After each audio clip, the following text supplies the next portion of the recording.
Hello world, and welcome to George Willis Speaks. And it's a wonderful day. And I have to talk about, man, opportunities and things that we have to look forward to. You know, I keep talking about Acres of Diamonds. And if you haven't read the book, I need to tell you, it's a story.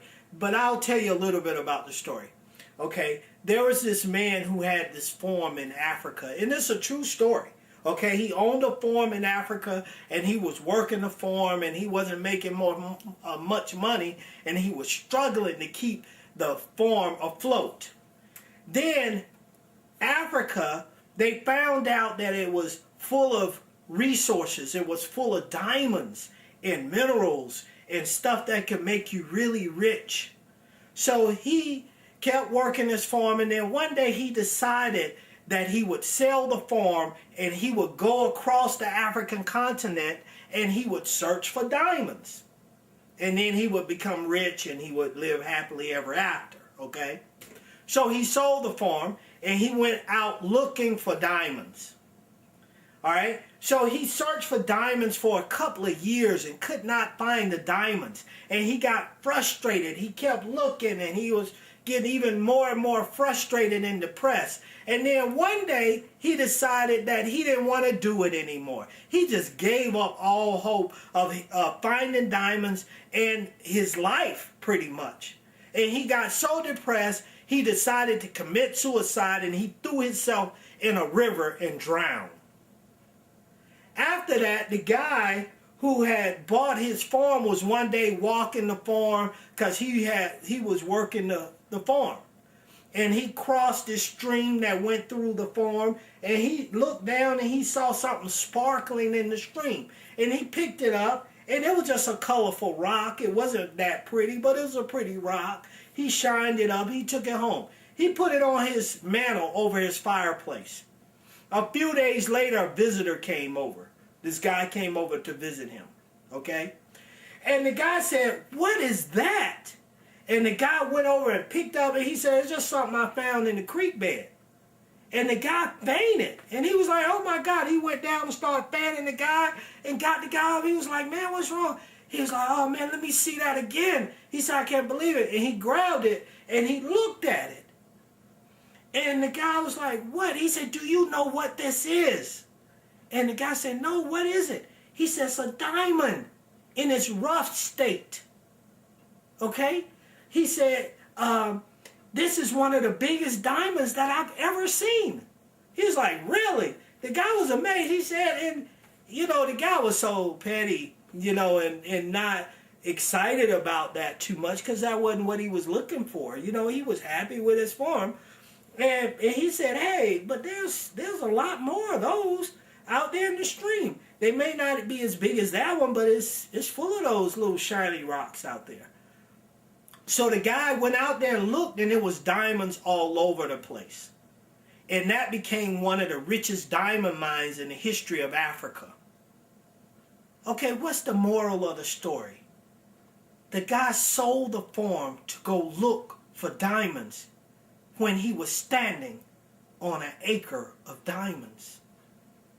Okay, so we a lot of times don't see what we have and where we are in our lives and what we can do with what we have. We look outside of our environments, and I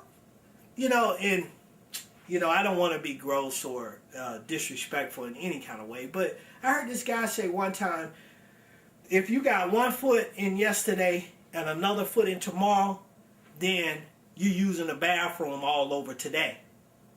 So we have to first sit down and look at what we have and where we are. You know, it's not easy. I moved.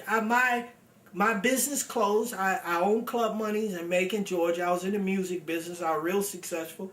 And, you know, business got bad. The economy got bad. And the real deal is, to tell you the truth, I just didn't want to do it anymore. The environment was too cruddy, and the people, and, you know, just I didn't feel like I could provide good quality entertainment anymore. You know, I didn't like the environment, man. God was speaking to me to come out of that environment.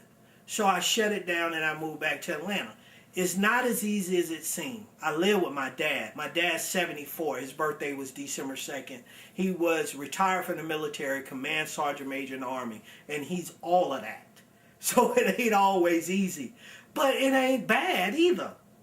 I am sitting in my acres of diamonds because I'm here and I'm talking to you, and you are all over the world, and I'm going to be successful at this. Do that mean I have to get a job? Yes, of course. This is not paying me yet, but I'm putting things in place. I went to the seminar for Get Motivated and saw Harvey McKay, and I saw Bill Cosby and Colin Powell, Zig Ziglar.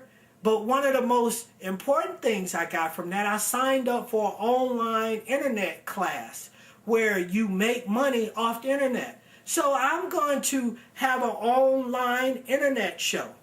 And I'm buying the things that I need so you can start talking to me and I can start interviewing you on my show. But in the meantime, I have to get a job. Hello? And I do other things that enhance me, like Rick Warren, The Purpose-Driven Life. I read books, the greatest book in the world. Look, and this is the Bible. I'm going to read from Psalms 23, verse 1. The Lord is my shepherd. I have all I need. I have all I need right here. You know, I've done a lot in my life, man, but I have everything I need to go to the next level. I've been on the cover of magazines. I've been in newspaper articles. I've stood on the stage with some of the most famous people, all the way from Rick James down to T.I. and Lil Wayne. Okay, I've done it all with Plies, T-Pain, all of that. But this time it's all about me. It's all about what I can give to help you. So George Willis is going to continue to speak.